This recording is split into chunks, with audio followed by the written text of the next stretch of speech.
Right, hand folks, how are we doing? Now we've got one last test for the T5 before she goes back, and that is we're going to go try her on the flat lift, and we need to add a bit of weight to the front. The easiest way to do that is, well, we've got an easy mass front bucket installed, haven't we?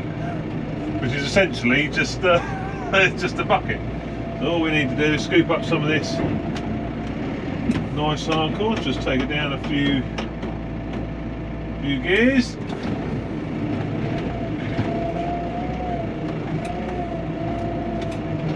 Oh, there you go, that's the easiest way to add weight, isn't it? Just have a bucket on the front.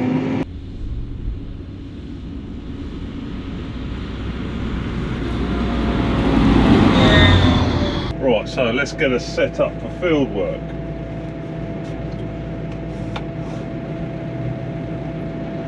So that's the depth control there basically, that's your up and down. So that is actually full height at the minute. Just drop it down. Don't want full height, so just control it on that. That's your drop speed, so that's about halfway. And draft, well, we'll set draft to sort of quarter, you know, 2.5 out of 10. We'll see what that does. Right, we want permanent four-wheel drive. We want auto diff lock. Now normally you would consider a flat lift like this, 3-leg flat lift, TW's sort of range, you know, fast track T7, you know, you think, oh, TW, she's, you know, TW25, she normally sits on this big draft tractor, you know, that's what TW's are known for, and you know, she's 154 horsepower, this is 140, so we're only 15 horsepower less. The thing that TW has got over the T5 is weight, but we have, you know, we've got a good ton of sort of planings in the front bucket, and I've got blooming hard tyres. I haven't took any wind out of the tyres, so the tyres are, you know, they could be reduced pressure wise considerably, like. But you know, we are coping pretty well, really. Like I say, this is not something you would normally stick on a flat lift, but guess what? We're doing it.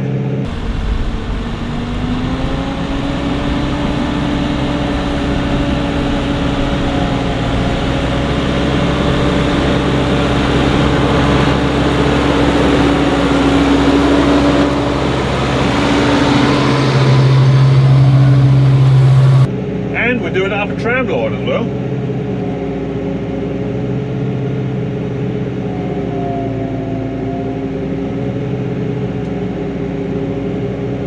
See it as it's lifting, as in the name flat lift, it's lifting the soil up and then going back down again.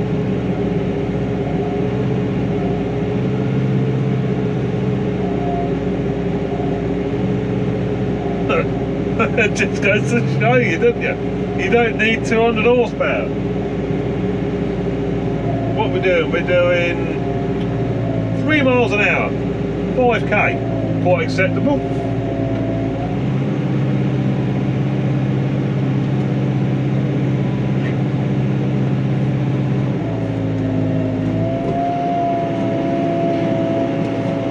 Diff lock has kicked out as we've turned.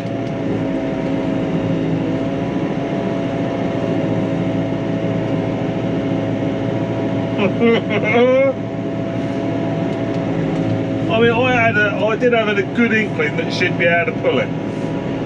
I did, even though, like everyone says, this year it's blooming tough, and it is tough. Now, will we do much flat lifting? Probably not, but you know, I wanted to see what this machine was capable of.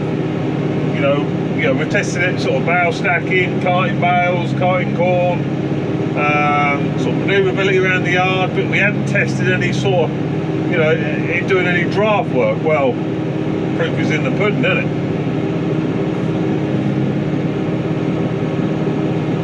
She is pulling, like I say, if I set it up a bit more, drop the tyre pressures and everything like that, she'd be laughing. Try another gear, B2. I mean, she does know it in B2, but she's pulling, and how smooth it is.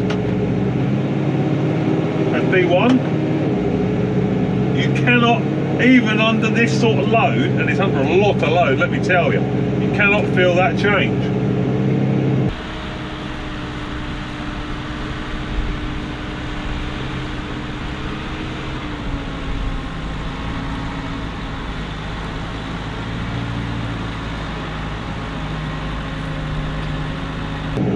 Alright, so this should take 3, see what happens.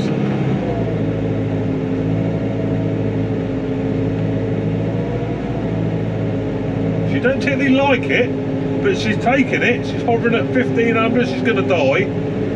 But that's a torquey little motor, considering obviously 4 pot, you know, TW6 pot. Go back a second. Again, lovely, seamless change, you cannot feel it.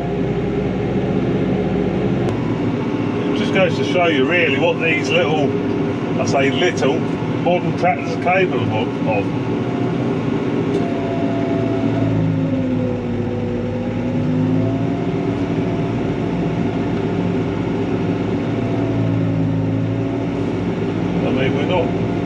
We're not romping along, but we are getting along steadily like.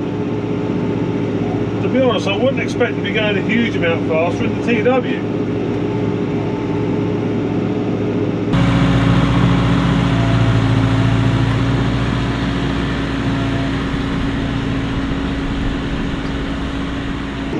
Well, this little wee tractor, I'm not going to lie, it has surprised me. The transmission, the dynamic command transmission, that surprised me how good it actually is. I mean, it is a fantastic transmission, make no mistake about it. When we replace our little 6020 on the farm, it will be probably a T5 to be fair. I mean, this is just proving the point of how versatile this machine is. You know, coping with this job. You know, if we needed it to do this job, it could blooming do it. And it's small enough that, because it's got, well, I'll say small enough, it needs to be able to go on the feeder wagon during the winter. That is the winter roll of the 6020. So it still needs to be able to do that, and you know, it can, because it's still a small, compact little tractor. So it can do that role, but it can do stuff like this as well. Like, you would assume this is like TW territory, but no, she is just dragging this along, no bother whatsoever. So yeah, I mean, like I was just, you know, saying before I started rambling on, the 6020 will be replaced probably by one of these. It won't have a loader on it because we don't need another loader tractor. The little T4 does that job normally, so we don't need 2 loader tractors. So this will be probably spec with a front axle suspension, air brakes on it, cab suspension as well probably, and it will probably have the big screen as well rather than the little screen. But apart from that, I mean, as a machine itself, as a tractor, bloody hell, it's a good package. It really is a good package. You know, if you were looking for this sort of size machine, or even up to sort of 180 horsepower, it's worth checking out New Holland's range of dynamic command tractors. You know, you got all the benefits basically of a power shift and a CVT rolled into one. I mean, it is really very, very good.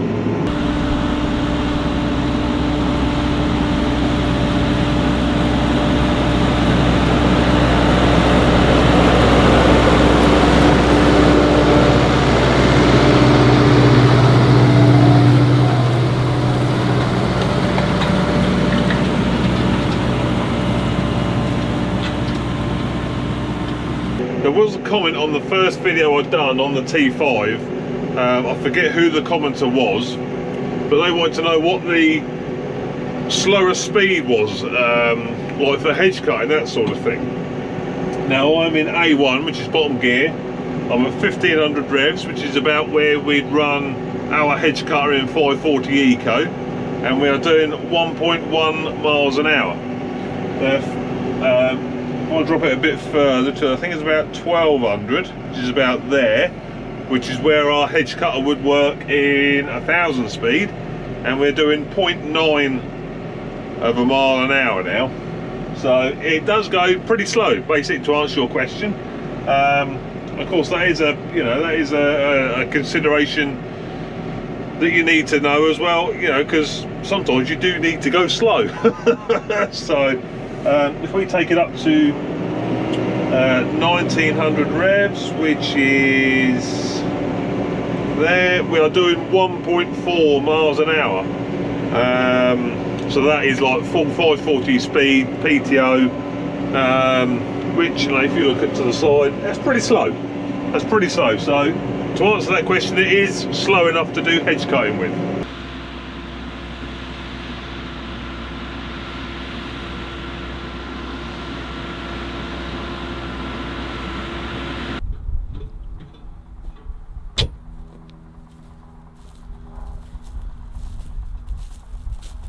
So there we go, that'll be the last job we get to do with the T5. She's going back very shortly.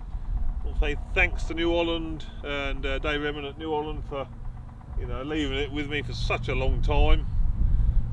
It really enables you to get a good feel for the machine, and like I've said in all the videos, what a machine, what a gearbox that dynamic command is, and sort of doing the flat lifting, just icing on the cake that it's just sort of it knows it's there, but it's doing the job. If you needed it to do the job, it would do it. And that same applies to, I should think, a 5-thorough plough. I bet if it was a ploughing year, I'd get the Dowsel 5-thorough on the back, and I reckon she'd pull that a treat lot. But there you go.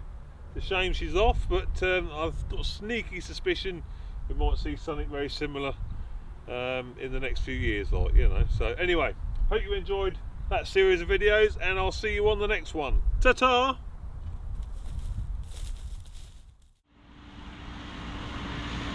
So thanks for watching that. Go to our other channel, Talking Point, where Mucker and I give the New Holland T5 Dynamic Command a thorough review. Click the link in the description and on the screen now. Ta-ta!